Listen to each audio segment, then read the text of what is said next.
We'll make sure you stay connected to politics because we need your voice. Well, happy Valentine's Day, everyone. And everyone's wearing red. Everyone's wearing red. It has nothing to do with the Liberal Party. I'm sure it's just Valentine's Day. Thank you so much for coming out today and welcoming our guest of honor. I'm not going to talk to you because it's really you want to hear. I'm going to introduce MP for Papineau and leadership candidate for the Federal Liberal Party, Justin Trudeau.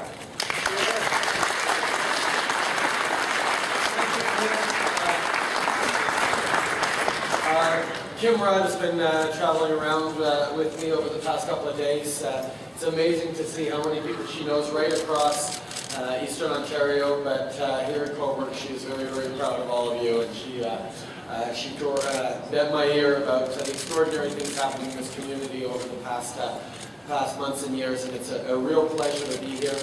It's been an incredible adventure for me, an incredible opportunity to get out right across the country and meet with Canadians from coast to coast to coast over these past months to talk about the kind of country we need to be building and the way we're going to build it. And you know what happened in the Quebec horse racing industry and what effect that had on the country? Yeah, but my personal position is I don't like gambling.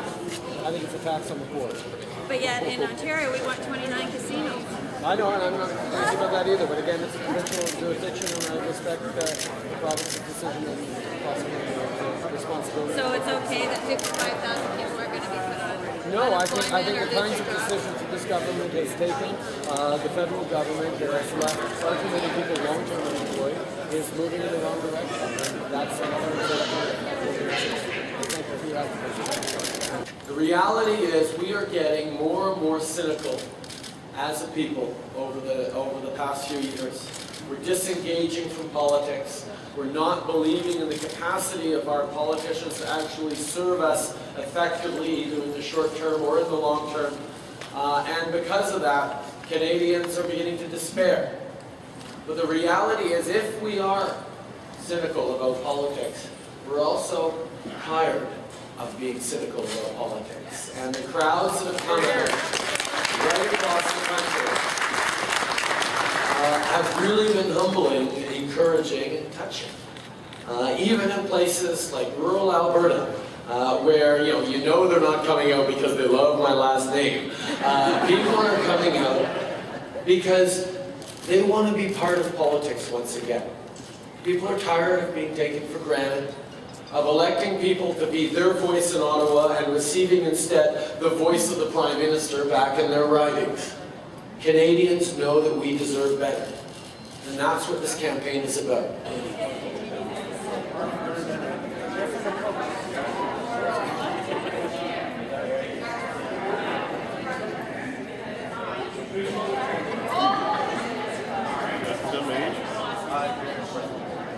This Liberal leadership has done two things differently from other federal leaderships. First of all, unlike the NDP leadership last year, this leadership makes sure that every single riding across the country, whether it has 10,000 Liberals in it or only 10, will have the same weight, the same amount of votes for picking the next Liberal leader.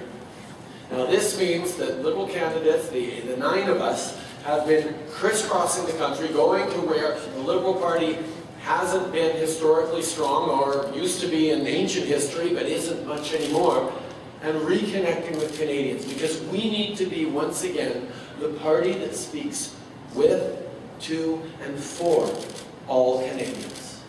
And that only happens if our focus ceases to be what it has been in the past years, that is, focused inwards on the future of the Liberal Party and understanding that the only thing that we have to focus on is the future of this country. And that's what's so exciting. Secondly,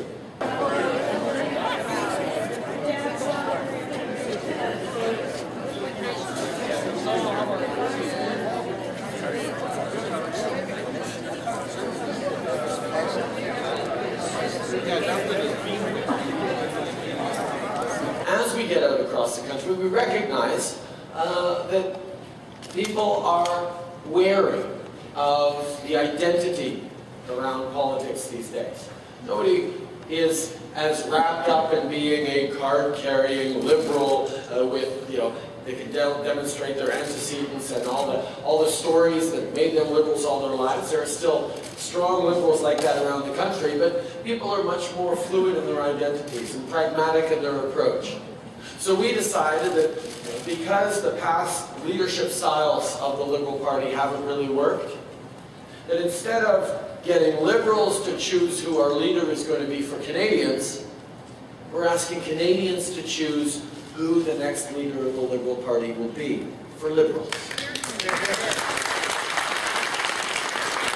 This means that anyone who's not an active member of the Liberal Party of Canada, who could conceivably at one point, perhaps in the future, imagine circumstances under which they might vote for the Liberal Party at one point, that's good enough for us. You can sign up and we'll give you a vote. Carson, thanks for coming.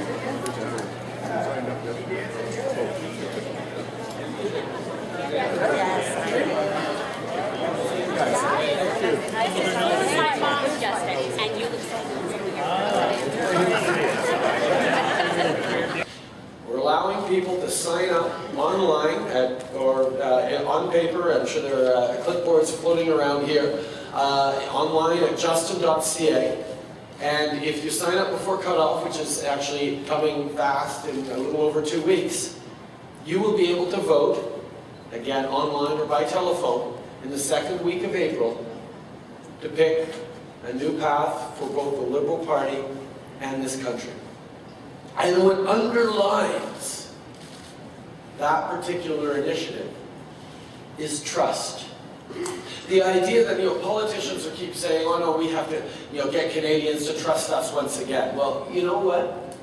The way you get people to trust politicians is by modeling trust of Canadians by politicians. And that's what this measure is all about. It's about saying, you know what? We trust Canadians to get it right. We trust Canadians to become part of the change, to be making the kinds of decisions, to be involved in the kind of transparency, accountability that involves accepting more than just simple answers to complex questions, understanding that we are facing big challenges in the coming years.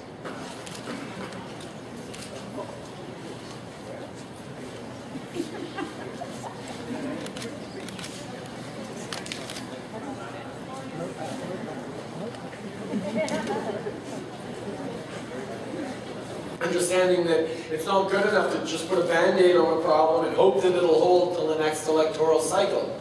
We actually have to start looking at the structural challenges we're facing as a nation. We have to understand that the very basic element of our democracy is the citizen.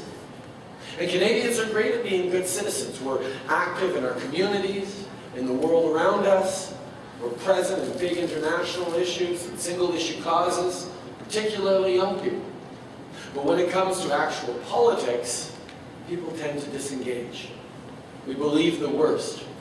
We've been convinced over the past years that we must resign ourselves to voting against, to sit on the left and vote against the right, to sit on the right and vote against the left, to accept the least worst of options out there, instead of building for the kind of future we need to build together. And over the past years, we've had a government that has been able to play up the divisions between East and West, left and right. It's very clever about wedge issues that drive between urban and rural, and figuring out what the strategic advantage is in reaching out to this group versus that group, and moving ahead that way. No, don't represent them at all. There we go. Okay. Just a little bit. Yeah, good. A little orange.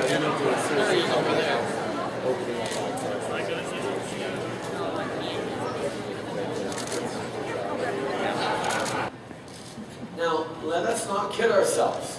The politics of negativity and division are very, very powerful. They led Mr. Harper to his majority. That's been demonstrated. But what has also been demonstrated is once you've so divided people that way, you actually can't govern them particularly well. Because Canada is that one place around the world that is strong not in spite of our differences, but because of them. And our capacity to draw forward solutions from every corner of this country, from every different perspective and background, solutions that draw us together in the thing that really defines Canada, which isn't a surface identity or a religion or a language or a background, but is the core shared values that define us from coast to coast to coast. Start by getting involved. There's two ways of doing it. First, because there's a big campaign going on right now, so we're going to meet with like-minded people, several networks, and what politics is all about. It's such a good reform. Openness, respect, compassion, a willingness to work hard, but a desire to be there for each other in times of trouble. Understanding and equality of opportunity is one of the most important things we have. Equality, rule of law. These are the things that shape our identity as Canadians. And the fact that we're spending so much time highlighting differences instead of building on those shared hopes and dreams is, for me, why we have the impression that the Canadian story is stuck in neutral right now. Now we're spending more time in Ottawa.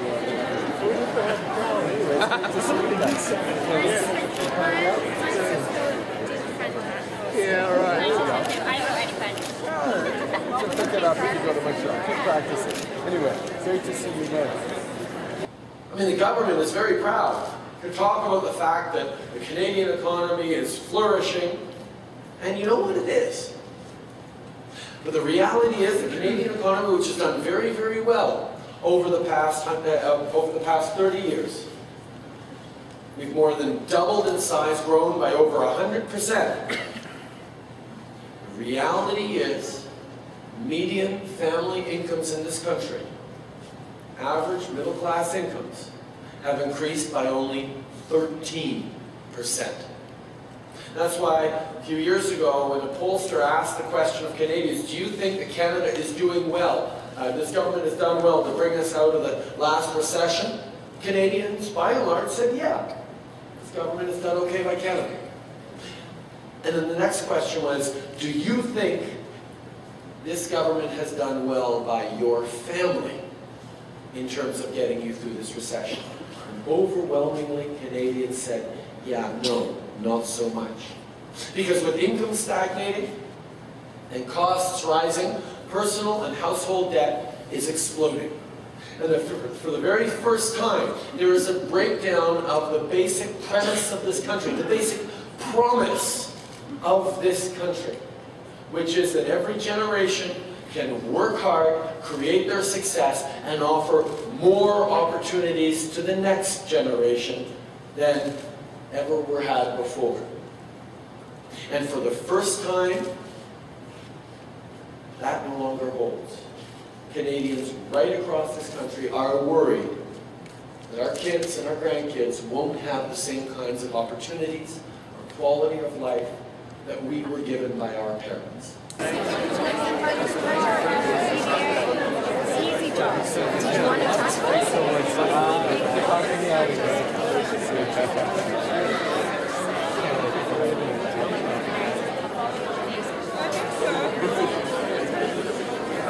And that is why the politics of negativity, of division, are taking hold.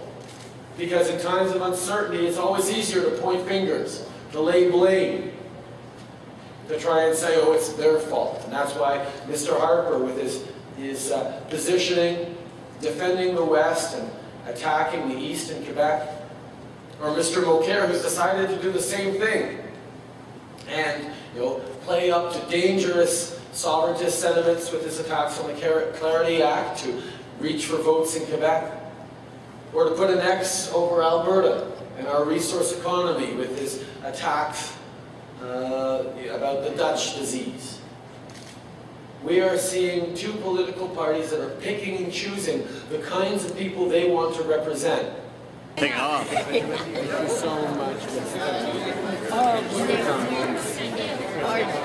C'est surprenant.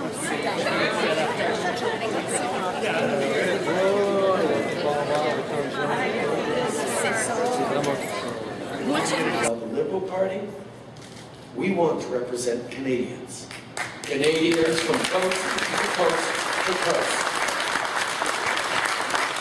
And the way to do that is to begin to trust Canadians once again and earn their trust back. That's why we've been crisscrossing the country, why I've been exchanging and engaging with people right across, and why everywhere people are telling me that it's time we started expecting and demanding more. We need to start expect and demand more from our leaders and our representatives, to actually listen to our concerns and help respond to by being our voices in government. We need to make sure we're starting to expect and demand more of our neighbors and our communities to help us, to support us, to build together a stronger, more prosperous future. But mostly, Canadians want to start being able to expect and demand more of themselves. Of each and every one of us who is capable of creating, of building, of contributing to this magnificent, unfinished project of a country that we all love so much. That's why I'm so humbled to see so many of you come out today. That's why I'm so touched by the fact that so many people want to make politics about something better. That's why I'm so excited for the future that we are going to build together. Merci beaucoup. Thank you very much. You've charged for public speaking fees since you become MP in 2006. Will you disclose today to all media a list of these fees and a list of those who you charged? I have demonstrated a level of transparency that is far above and beyond anything required of anyone in my position. I am very proud that I am leading the way on transparency. I have said everything that I'm going to say on that, and I'm glad to move on to other issues. Why the Ottawa Citizen? Just wondering, why is it you felt it was important to disclose the information on your inheritance and all that? Well, because people have had questions about it, and I'm happy to be open and transparent with the fact that I've been lucky in my life, and I'm certainly the first one to say that. But my choice in life, and what my father hoped most for his sons and his children, was to make sure that we do right by what we've received, and the opportunity to serve as a high school teacher, the opportunity to go into politics has been something that I am very grateful for, and to put my voice to the service of others is what has defined my life. Mr. Trudeau, Mark Garneau criticized you yesterday as being light on policy. First of all, how do you react to that? And secondly, what do you have to bring to the table that your opponents don't? I'm very, very proud of the campaign that I've run, which has been an open, engaged policy campaign that has actually featured an awful lot of policy. I've taken some very, very strong positions in everything from the Northern Gateway to trade with Asia, to legalization of marijuana, to being against the toughening of Quebec's language laws. What do I bring to the table? And that's a great example. I put out a very comprehensive democratic reform platform just about a week ago. And what I did, which has never been done before, is first I put it out, and then I opened up through an application on my website called Soapbox to conversation with Canadians to contribute, to shift, to add suggestions.